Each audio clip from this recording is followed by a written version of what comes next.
KSCA अध्यक्ष वेंकटेश प्रसाद ने कहा कि 45 दिनों में सीमित के शानदार काम किया है। चिन्नास्वामी स्टेडियम में पूरी सुरक्षित है और आईपीएल मैचों के आयोजन का फैसला आरसीबी को करना होगा।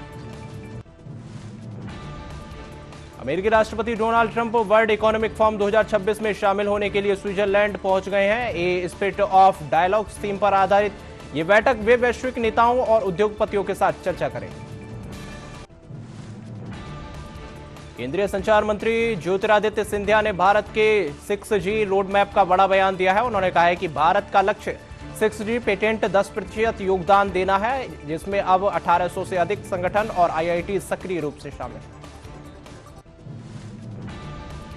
उत्तराखंड के सीएम धामी ने कहा है कि प्रधानमंत्री मोदी और केंद्रीय गृह मंत्री अमित शाह ने अनुच्छेद 370 हटाकर कश्मीर के कलंक को मिटाया है। उनके संकल्प से देश की एकता मजबूत हुई है। अब आतंकवाद व नक्सलवाद सिरे से उठाने की हिम्मत नहीं कर। वर्ल्ड इकोनॉमिक फोरम में अमेरिकी राष्ट्रपति डोनाल्ड ट्रंप ने यूरोप की स्थिति पर चिंता जताई। उन्होंने कहा कि यूरोपीय अपनी पहचान खो रहा है और गलत दिशा में आगे बढ़ रहा है, जिसे देखना काफी नकारात्मक और निराशाजनक है। हिमाचल प्रदेश में एक नया पश्चिमी विक्षोभ दस्तक दे रहा है। मौसम विभाग ने 23 तारीख तक के लिए ऊंचाई वाले इलाकों में ऑरेंज अलर्ट जारी किया है। 22 की रात से भारी बारिश और बर्फबारी के साथ शीतलहर चलने की संभावना है। मध्य प्रदेश के मुख्यमंत्री मोहन यादव ने मालदीव के मंत्री मोहम्मद सईद से मुलाकात की। उन्होंने बताया कि मछली पालन से लेकर आईटी और स्वास्थ्य क्षेत्र के दोनों देश मिलकर काम करेंगे। सीएम जल्द ही मालदीव का दौरा कर सकते हैं। अपोलो एथेनॉल में स्तन कैंसर की शुरुआती जांच में नया मानक स्थापित हुआ है। प्रीता रेड्डी के अनुसार सटीक और तेज जांच के लिए पारंपरिक तकनीकों के साथ एआई का उपयोग गेम चेंजर साबित होगा। खान मंत्रालय के सचिव पीयूष गोयल ने कहा है कि 2024 के शुरू होने से महत्वपूर्ण खनिजों की नीलामी को गति देने के लिए सरकार ने निवेश प्रोत्साहन दी है। समय से पहले खादान चालू करने वाली कंपनियों को नीलामी प्रीमियम में 50% की छूट मिलेगी। मुख्यमंत्री मोहन यादव ने दावोस में कहा है कि मध्य प्रदेश अक्षय ऊर्जा का हब बन चुका है। ओमकारेश्वर बांध पर तैरते सोलर पैनल और किसानों को 32 लाख सोलर पंप देने से राज्य में सबसे सस्ती बिजली मिल रही है। मंत्री विक्रमादित्य सिंह ने कहा है कि हिमाचल के विकास के लिए सड़क नेटवर्क मजबूत करना प्राथमिकता है। पीएमजीएसवाई फंड के जरिए ग्रामीण क्षेत्रों तक बेहतर कनेक्टिविटी से पर्यटन को बढ़ावा मिलेगा और राज्य की अर्थव्यवस्था सुधरेगी। केंद्रीय मंत्री प्रहलाद जोशी ने दावोस में मध्य प्रदेश की सराहना करते हुए कहा कि राज्य रिन्यूएबल एनर्जी में दुनिया के लिए मिसाल है। यहां ग्रीन हाइड्रोजन और सोलर की लागत दुनिया में सबसे कम और क्रियान्वयन सबसे तेज है।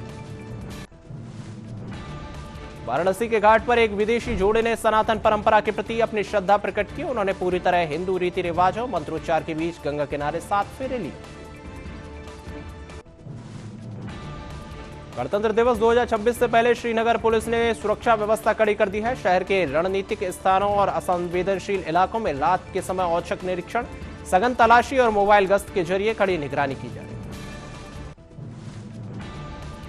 लोहिया वर्ल्ड स्पेस के निदेशक पीयूष लोहिया ने कहा है कि बजट 2026 में बुनियादी ढांचा मुख्य फोकस होगा। मेट्रो शहरों में बढ़ती कीमतों के कारण अब टियर 2 और टियर 3 पर शहरों की बेहतर कनेक्टिविटी के लिए रियल एस्टेट की मांग तेज होगी।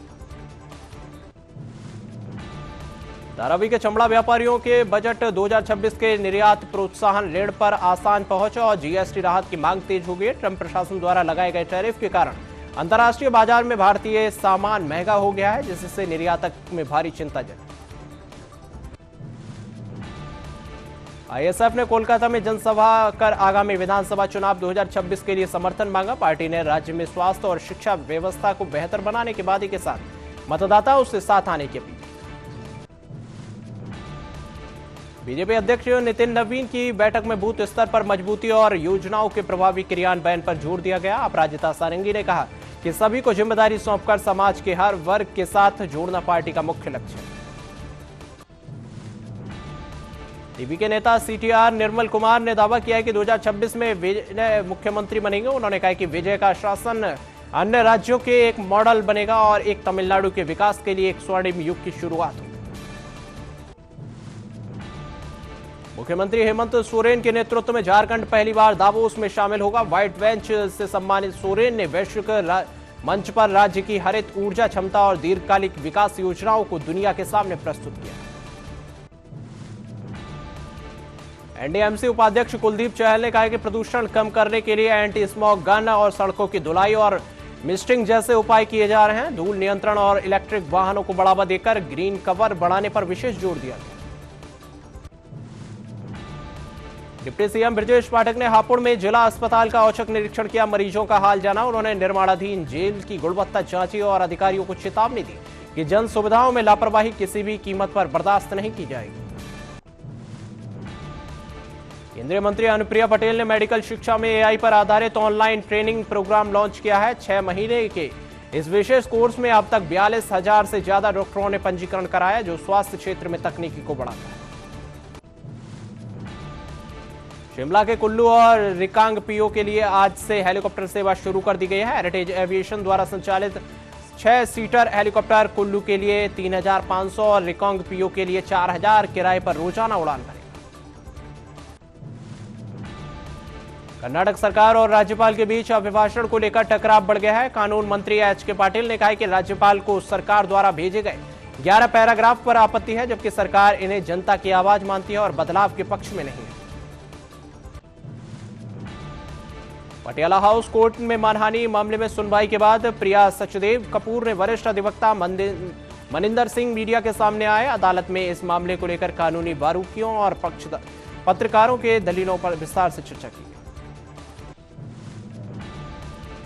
मुख्यमंत्री योगी आदित्यनाथ ने आज लखनऊ में राज्यपाल आनंदीबेन पटेल की मुलाकात की और राजभवन में हुई इस शिष्टाचार भेंट के दौरान मुख्यमंत्री ने राज्यपाल को एक पुस्तक भेंट की और राज्य के विभिन्न विकास कार्यों पर प्रशासनिक मुद्दों पर चर्चा की।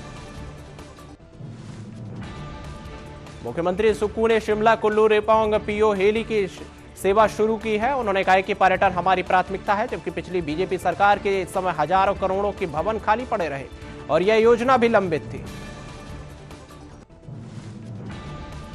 केंद्रीय गृह मंत्री अमित शाह ने ऋषिकेश में गीता प्रेस की पवित्र पुस्तक कल्याण के शताब्दी विशेषांक का विमोचन किया। इस अवसर पर उन्होंने भारतीय संस्कृति और सनातन धर्म के प्रचार प्रसार में गीता प्रेस के योगदान की सराहना की।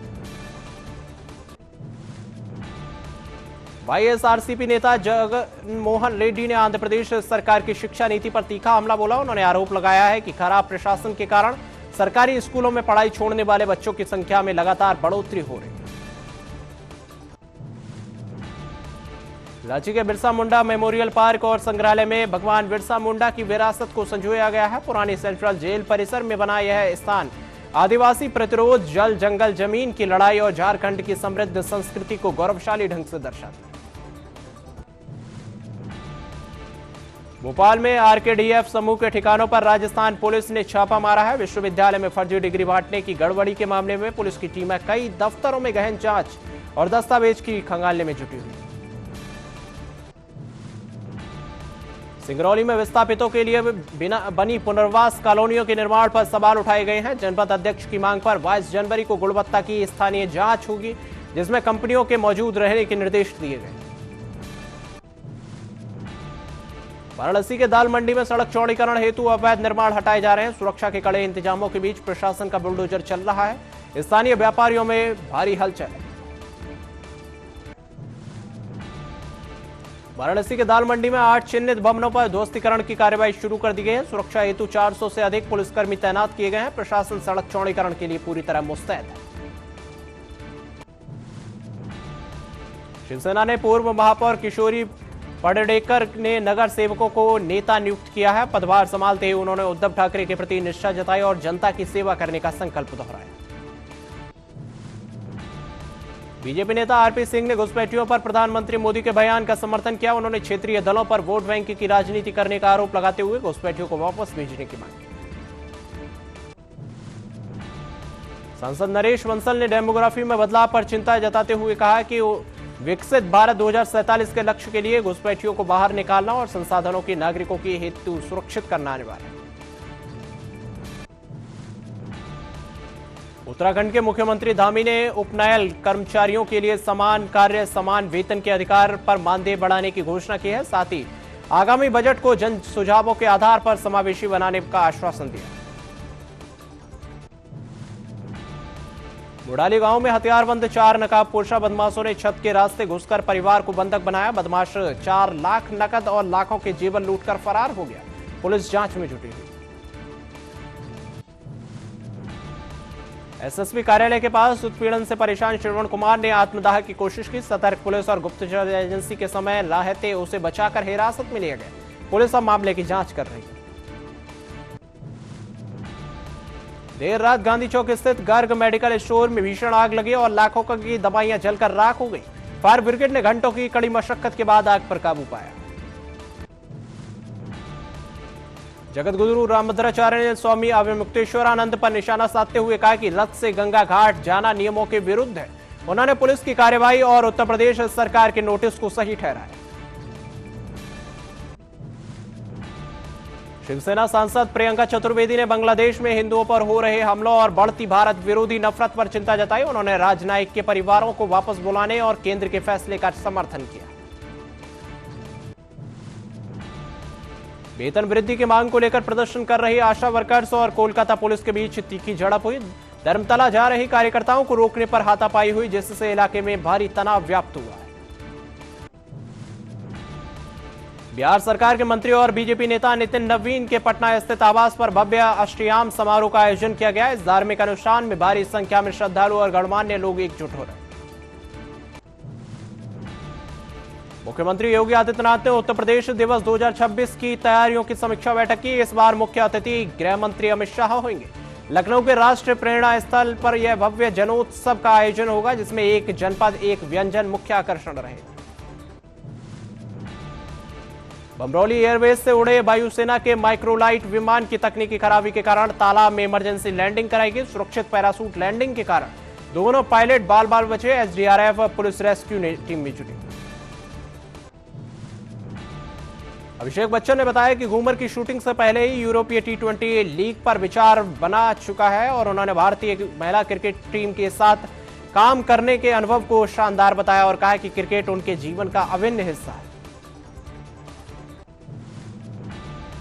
दिल्ली के मुख्यमंत्री रेखा गुप्ता ने यमुना को प्रदूषण मुक्त बनाने के लिए उनके कायाकल्प और उच्च स्तरीय बैठक की। उन्होंने सीवेज ट्रीटमेंट, नालों की ट्रैपिंग तेजी लाकर नदी को पुनर्जीवित करने के कड़े निर्देश दिए।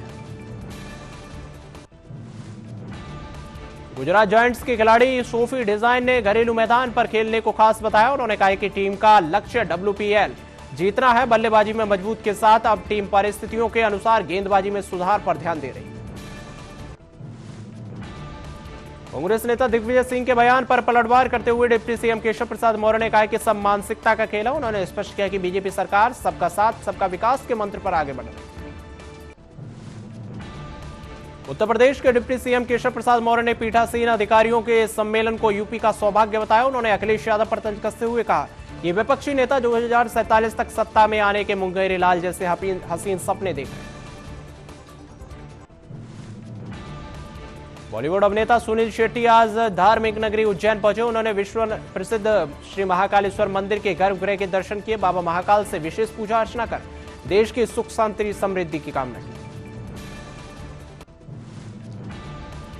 सपा प्रमुख अखिलेश यादव ने संभल के CJM के तबादले पर सवाल उठाए। उन्होंने कहा कि पुलिस और अधिकारियों पर FIR का आदेश देने वाले जज का ट्रांसफर गंभीर विषय है, इस पर कोर्ट को संज्ञान लेना चाहिए। RLM सांसद उपेंद्र कुशवाहा ने नितिन नवीन को बीजेपी का राष्ट्रीय अध्यक्ष बनाने पर बधाई दी। उन्होंने कहा कि बिहार के एक युवा नेता को इस शीर्ष पद पर पहुंचना पूरे प्रदेश के लिए गर्व और खुशी की बात है। अभिनेता सुनील शेट्टी ने महाकाल के दर्शन कर बेटे आहान की फिल्म की सफलता की प्रार्थना की। उन्होंने बताया कि फिल्म से उनकी बेटी निधि बतौर निर्माता और लेखिका के करियर की शुरुआत कर रही। त्रिपुरा के मुख्यमंत्री माणिक साहा ने त्रिपुरा स्थापना दिवस प्रधानमंत्री मोदी के प्रति आभार जताया। उन्होंने कहा कि 2047 तक विकसित त्रिपुरा बनाने के लक्ष्य के साथ सभी विभागों के लिए साल के 365 दिन कड़ी मेहनत करनी होगी। बीजेपी नेता CR केशवन ने उदयनिधि स्टालिन के पुराने बयानों को लेकर उन पर तीखा हमला बोला। उन्होंने मुख्यमंत्री M.K. स्टालिन से सवाल किया, क्या वे अपने बेटे के हिंदू विरोधी बयानों की निंदा करेंगे? क्या उदयनिधि देश से माफी मांगेंगे? कल्याण डोंबिवली के मनसे के महायुति के समर्थन के लिए अनिल पर्व ने कहा कि केवल अपनी पार्टी की बात कर सकते हैं। उन्होंने स्पष्ट किया कि शिवसेना के सभी निर्णय उद्धव ठाकरे ही लेंगे। जामिया के एक कर्मचारी ने सिविल इंजीनियरिंग विभाग के एसोसिएट प्रोफेसर पर जाति सूचक गाली और मारपीट का आरोप लगाया। पुलिस ने शिकायत दर्ज कर जांच शुरू कर दी है, जबकि विश्वविद्यालय प्रशासन विभाग ये कार्रवाई कर रहा है। स्वामी चिदानंद सरस्वती ने अमित शाह की तुलना सरदार पटेल से करते हुए कहा कि शाह गीता प्रेस की कल्याण पत्रिका के शताब्दी अंक विमोचन के लिए उत्तराखंड आ रहे हैं, जो एक ऐतिहासिक अवसर है।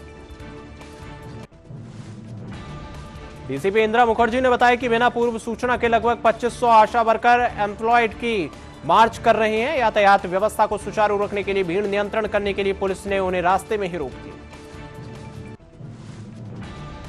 कांग्रेस सांसद मनोज कुमार ने बांग्लादेश में जारी हिंसा और आगजनी पर चिंता जताई। उन्होंने कहा कि वहां के हालात अब भी बेहद नाजुक हैं। भारत सरकार अब हस्तक्षेप या ठोस कार्रवाई के बारे में गंभीरता से सोचना होगा।